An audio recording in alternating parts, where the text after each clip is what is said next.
অনেক দিন ধরে পায়েস খেতে ইচ্ছে করছিল, তবে সকালের দিকে তো রান্না করা হয় না, তাই তেমন একটা রান্না করা হচ্ছিল না। তাই তো আজ এই শিং মাছের রেসিপির সাথে রান্না করলাম পায়েস। ওই যে খেতে ইচ্ছা করছিল এই জন্য। নমস্কার বন্ধুরা, জয়ের রান্নাঘরে সবাইকে স্বাগতম জানিয়ে আজ নিয়ে চলে এসেছি দুটি মজার মজার রেসিপি। একটা হচ্ছে শিং মাছে ভোনা, আরেকটি হচ্ছে পায়েস। আর দুধ দিয়ে এই পায়েস খেতে যে এত মজা লাগে, সত্যি আপনারা কিন্তু ভিডিওটি শেষ পর্যন্ত দেখবেন, না হলে এই মজার পায়েসের রেসিপিটা মিস করে যাবেন। শুরুতেই দেখুন, আমি এখানে এই শিং মাছগুলোকে লবণ হলুদ মাখিয়ে নিয়েছি। আর অনেকগুলোই কিন্তু মাছ ছিল, তাই একবারে তো কড়াইয়ে ভাজতে পারলাম না, তাই কিন্তু আমি হাফ হাফ করে ভেজে নিচ্ছি। আর আগের ভিডিওগুলোতেও বলেছি যে শরীরটা তেমন একটা ভালো যাচ্ছে না, ঘরের কাজ করতেও তেমন একটা খুবই ক্লান্তি বোধ হচ্ছে। তাই তো দেখুন কড়াইয়ের অবস্থাটা কি, কড়াইটার দিকেও তেমন একটা খেয়াল করতে পারছি না। তবে এখন একটু অনেকটাই সুস্থ হয়ে আসছি, তাই কিন্তু আবার সেই আগের কাজগুলোতেই ফিরে আসছি। এবার মাছগুলো সুন্দর করে ভেজে নিয়ে, আর এই মাছগুলো না আমি একটু কড়া করেই ভাজি করি, তাহলে আমার কাছে ভীষণই মজার লাগে। মাছ ভাজা তেলের ভিতরে আমি দিয়ে দিলাম পেঁয়াজ বাটা। পেঁয়াজটা আমি আদা করে বেটে নিয়েছি। তার ভিতরে দিয়ে দিলাম রসুন বাটা, শুকনো লঙ্কা বাটা আর জিরা বাটা একসাথেই দিয়ে দিলাম। আগেও বলেছি, যেহেতু আমি এক হাতে ফোন ধরে অন্য হাত দিয়ে রান্না করি আর ভিডিও করি, তাই কিন্তু আমার একটু মশলাপাতি ছাড়তে গেলেও না অসুবিধা হয়, আমি এক এক করে ছেড়ে ছেড়ে মাঝে মাঝে দেখাতে পারি না, তাই একবারেই দিয়ে দিলাম। এবার মশলাগুলো একটু ভেজে নিয়ে এর ভিতরে স্বাদ অনুযায়ী লবণ আর পরিমাণ মতো হলুদ দিয়ে এটাকে ভালো করে নেড়েচেড়ে নেব। আর এভাবে নেড়েচেড়ে নিয়ে একটু ভাজা হলেই আমি এর ভিতরে সেই মশলা ধোয়া বাটিটা ধুয়ে একটু জল দিয়ে দেব। আর জল দিয়ে এই মশলাটাকে ভালো করে কষিয়ে নেব, তাহলে কিন্তু খুব সুন্দর হবে এই রান্নাটা। আর ততক্ষণই কষাবো যতক্ষণ না পর্যন্ত মশলা দিয়ে তেলটা ছেড়ে দেয়। আর দেখুন এই যে কতটা সুন্দর তেল ছেড়ে দিয়েছে।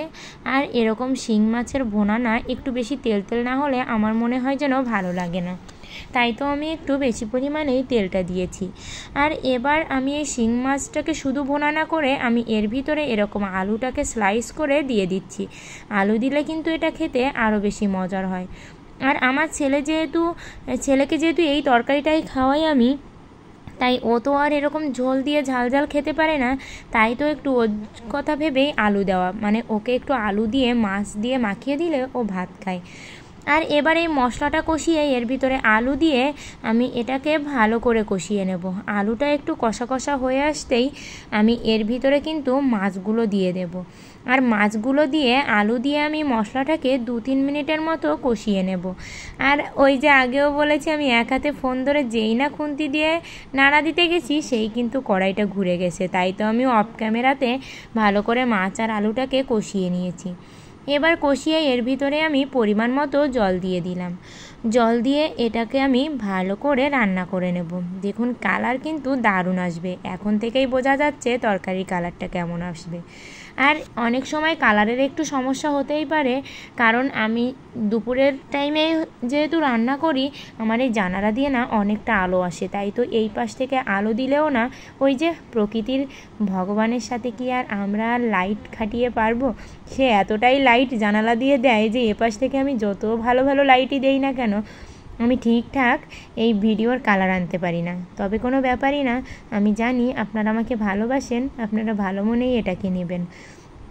ঝোলটা একটু কমে আসতে আমি এর ভিতরে গরম মশলা বাটাটা দিয়ে দিলাম।